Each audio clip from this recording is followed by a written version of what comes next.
네, 안녕하세요. 자, 이 시간에 빅히트를 좀 보도록 하겠습니다. 말씀해 주신 내용은 매수입니다. 최근에 이제 종목들 매수에 대한 관심이 상당히 많으신 것 같습니다. 지수도 그렇고 이제 시장에 대한 부분이 워낙 좋다 보니까 어떤 종목을 어떻게 이제 매수를 해야 되느냐 이것을 상당히 좀 궁금해 하시는데, 제가 모든 종목을 다 말씀을 드릴 수는 없지만 그래도 제가 알고 있는 그런 상황에서 이전에 말씀드렸던 내용을 가지고서는 좀 말씀을 좀 이제 이어서 좀 해 보도록 하겠습니다. 빅히트는 제가 예전에 상장 이후에 얼마 되지 않아서 한번 영상을 올려드린 적이 있습니다. 그때 이제 말씀드린 내용이 있는데 차트를 가지고서 볼게요.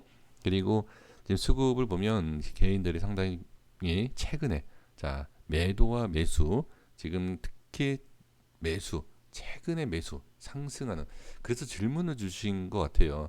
개인들이 이 빅히트에 대해서 상당히 좀 긍정적으로 많이 생각을 하고 있고, 기업에 대해서, 그다음에 이 종목 가격, 그러니까 차트 기술적인 게 아니라 기업에 있어서 상당히 긍정적으로 보고 있고, 그다음에 엄청난 또 상승을 우리가 생각을 할 수 있다, 이렇게 좀 판단하시는 것 같아요. 그래서 개인들이 최근에 매수를 좀 많이 하는 것 같은데요. 자, 보겠습니다.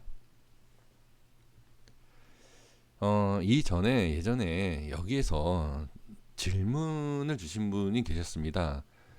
이 빅히트에 대해서 언제 매수를 하면 되느냐. 그리고 그 기준에 대해서 이제 말씀드린 적이 있는데, 일단 여기에서는 보류였었어요.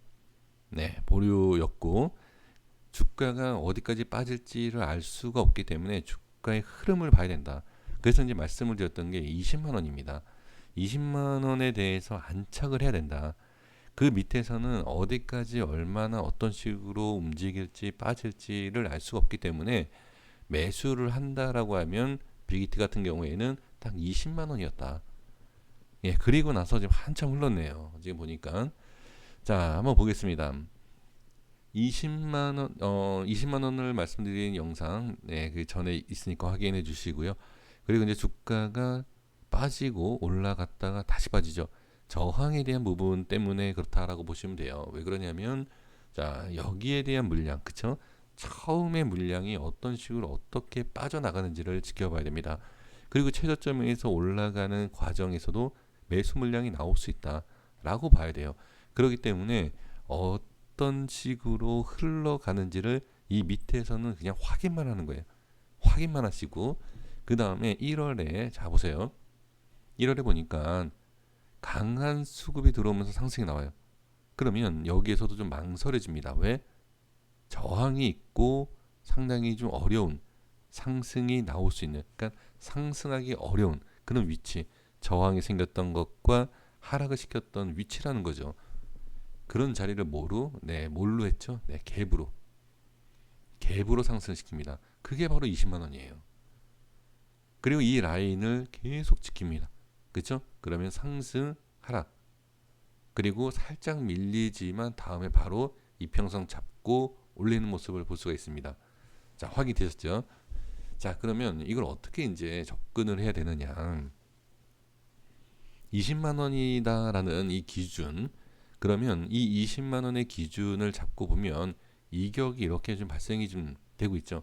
이격이 커진다라는 것은 주가가 상승을 많이 하고 있다라는 거죠. 그건 상당히 긍정적이죠. 이런 모습에서 긍정적이에요. 근데 지금 모습에서 긍정적인데 이게 부정적으로 변한다라고 하면 뭐죠? 이탈을 해야 돼요. 이건 부정적으로 당연히 봐야 됩니다. 자, 이 차트를 제가 이제 뒤집어서 좀 볼게요. 자, 차트를 이렇게 뒤집어서 보겠습니다. 뒤집어서 보시면 상승 이후에 지지 상승 눌리고 저항 어떻게 보시나요? 뒤집으니까 상승이 나올 것처럼 보이죠? 그쵸? 자, 그러면 참 우리가 사람이 눈이 이래요. 이렇게 보면 올라갈 것 같아서 좋다. 그런데 뒤집어서 보면 하락할 것 같다라고 생각은 안 합니다. 그래서 일단은 지금 위치에서는 충분히 하락을 할 수 있다, 그냥 이렇게 생각하셔야 돼요. 하락한다라고 얘기할 수는 없지만 하락을 할 수 있다, 이렇게 봐야 됩니다. 자, 일단 5일선에 대한 자리가 깨졌어요. 그렇다고 부정적으로 볼 필요는 전혀 없다. 5일선 상관없습니다. 기준을 본다라고 하면 이 앞에 기술적인 부분에 있어서 얼마든지 빠질 수 있는 그냥 위치예요. 그래서 밀렸다. 이렇게 가는 게 아니에요. 올라갔다 빠졌다 올라갔다 빠졌다. 그쵸? 그러기 때문에 눌림이라는 것을 우리가 잡아야 되는데, 제가 20만 원에 대해서 말씀드렸던 것을 강조하는 이유가 뭐냐면 이 라인이 정말 20만 원이 기준이 됐을 수 있느냐, 되는 거냐 기준이. 그러니까 이거를 지금, 자 이렇게 보세요. 지금 보면 이렇게 지난 차트를 보고 이렇게 설정하면 그냥 누구나 알 수 있습니다. 아 여기 지지되고 반등 나오고, 그쵸? 알 수 있어요. 근데 이거를 과거에서 이 미래의 모습이 없는 상태에서 이게 맞는지 안 맞는지를 확인을 하면 이 자리에 대한 확실성이 좀 생길 수 있습니다. 과거와 미래에 대해서 순서가 바뀐다라고 해서 달라지느냐? 다르죠. 왜 그러냐면, 자, 이 모양이 이 모양이 없었을 때 설정한 것과 있었을 때 설정한 거는 뭐다? 그쵸? 이 부분, 처음 부분을 분석을 제대로 했느냐 안 했느냐, 예, 그 차이가 있다라는 거죠. 이 말씀 드린 이유가 과연 뭘까요? 자, 저항이 생겼던 위치를 보시면, 자, 이 위치하고요. 자, 이 위치를 보실 필요가 있습니다. 자, 여기가 뭐냐면 상장 이후에 주가가 올라갔다가 망설이는 자리다. 표현을 그냥 이렇게 좀 촌스럽게 제가 좀 하는 겁니다. 좀 없어 보이죠. 근데 이 망설인다라는 게 뭐냐면 그만큼 이 물량 자체에 대해서 좀 쌓일 수 있는 자리다. 그러니까 생각을 해보는 거예요. 그렇다가 아니라 생각을 좀 해보는 겁니다. 그러면 이 기준이 됐던 위치하고 이 저항이 생기는 이 저항을 이해를 하셔야 돼요. 이 저항을 정확하게 이해를 하셔야지만이 다음에 주가의 흐름을 우리가 좀 정확하지 않다 하더라도 아 이렇게 이렇게 이렇게 계단식으로 잘 올라가고 있구나 라는 것을 알 수가 있다는 거죠. 그러면 지금 그러니까 예전에 상장 이후와 지금의 현재 모습에서 보면, 과거와 현재의 모습에서 본다라고 하면 분석을 어떻게 할 수 있죠? 당연한 내용입니다만 주가가 밀리면 당연히 좋지 않겠죠. 네, 당연하지만 근데 이게 긍정적으로 이런 식으로 계단식으로 올라간다라고 하면 뭐죠? 아 여기 이 앞에 있던 물량들을 우리가 쉽게 얘기하는 게 뭐가 있죠? 매물을 소화시킨다 이런 얘기하지 않습니까? 그런 과정으로 볼 수 있다라는 거죠. 이걸 제가 강조하는 이유가 뭘까요? 이런 모습에서 상승이 이어간다라고 하면 알 수 없는 상승이 나와요.